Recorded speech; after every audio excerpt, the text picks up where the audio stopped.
ایک چھوٹا سا پوائنٹ جو ہے وہ آپ لوگوں سے شیئر کرنا ہے کہ بچوں کی نافرمانی، بہت سارے والدین جو ہیں وہ بچوں کی نافرمانی کو لے کر کے پریشان ہیں، اور کبھی سوچا کہ یہ جو بچوں کی نافرمانی ہے یہ سلسلہ شروع کہاں سے ہوتا ہے؟ میں سمجھانے کی کوشش کرتا ہوں۔ سب سے پہلے تو ہم لوگ جو ہے نا وہ انسانی سائیکی، ان کی جو ہماری نفسیات ہے اس کو سمجھنے کی کوشش کرتے ہیں۔ اس کے بعد ہم اسی پوائنٹ پہ آتے ہیں کہ ایسا کیوں ہوتا ہے، بچے جو ہیں وہ نافرمان کیوں اور کیسے ہوتے ہیں۔ ہم لوگ جو ہے نا وہ زیادہ جھنجھٹ میں نہیں پڑتے۔ کچھ چیزیں ایسی ہوتی ہیں کہ جو جیسی ہمیں دکھتی ہیں ہم ویسے مان لیتے ہیں، جیسا کہ سیاہ ہم سیاہ مان لیتے ہیں، سفید جو ہوتا ہے اس کو ہم سفید مان لیتے ہیں، شاہ جو ہوتا ہے اس کو ہم لوگ شاہ مان لیتے ہیں، اور بیکاری جو ہوتا ہے اس کو ہم لوگ بیکاری مان لیتے ہیں۔ کبھی جھنجھٹ میں نہیں پڑے کہ یہ سیاہ کیوں ہے، یہ شاہ کیوں ہے، یہ سفید کیوں ہے، یہ بیکاری کیوں ہے، جو ہوتا ہے اس کو ہم لوگ مان لیتے ہیں۔ یہ ہماری سائیکی ہے۔ اب بچے جو کہ گروئنگ ایج ہر لحاظ سے گرو کر رہے ہوتے ہیں، جو چیز کو دیکھتے ہیں نا بس اسی کو وہ مان لیتے ہیں۔ شاہ کا میں نے ذکر کیا، گھر کے اندر بھی ایک شاہ ہوتا ہے۔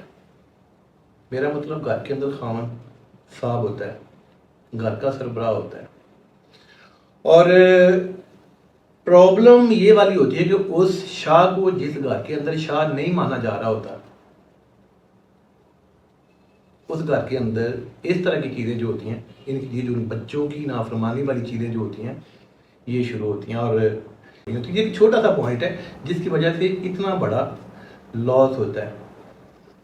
ہوتا یوں ہے کہ گھر کے اندر شاہ یعنی کہ صاحب خامد جو ہے، بیگم جو ہوتی ہے اس کو شاہ نہیں مانتی، صاحب نہیں مانتی، اور انہی چیزوں کو بچے تو دیکھ رہے ہوتے ہیں۔ جب بچے دیکھ رہے ہوتے ہیں کہ گھر کے اندر جو شاہ ہے اس کو شاہ نہیں مانا جا رہا، تو وہ بھی اس کو شاہ نہیں مانتے۔ گھر کے اندر جو زیادہ تر اثر رسوخ جو ہوتا ہے وہ والد کا ہوتا ہے۔ جو بچے والد کے کہے کارے میں ہوتے ہیں وہ والدہ کے بھی کہے کارے میں ہوتے ہیں۔ ہوتا ہے نا کہ والدہ کو کوئی بچوں سے والے سے کوئی ٹینشن ہوتی ہے یا کوئی چیز منوانی ہوتی ہے تو وہ یہی کہتی ہے کہ آج شام کو ابو آئے گا تو تب بتاؤں گی، یعنی کہ میں تمہارے ابو کو بتاؤں گی۔ اور جب یہ والی جو حیثیت ہے، یعنی کہ یہ جو ڈر جو ہے وہ اپنے ہاتھوں سے ختم کر رہی ہے بچوں کے سامنے، ان کے ساتھ، شاہ کے ساتھ، تو ظاہری بات ہے وہ والا ڈر تو ختم ہو گیا۔ تو پھر ایک ٹائم جو ہے وہ اس طرح کا آتا ہے کہ بچے جو ہیں وہ پہلے والد کے نافرمان ہوتے ہیں، اپنی منمانی کرتے ہیں، والد کا ڈر جو ہوتا ہے وہ ختم ہو چکا ہوتا ہے، اور اس کے بعد والدہ کی بھی نافرمانی کرتے ہیں، اپنی منمانی کرتے ہیں۔ اور یہ سلسلہ جو ہے یہ والدہ سے یعنی کہ وائف سے انجانے میں شروع ہوتا ہے، اور اس کا خمیانہ جو ہے وہ سب سے زیادہ، یعنی کہ اس کا جو لاس ہے وہ سب سے زیادہ والدہ کو ہی ہوتا ہے۔ وجہ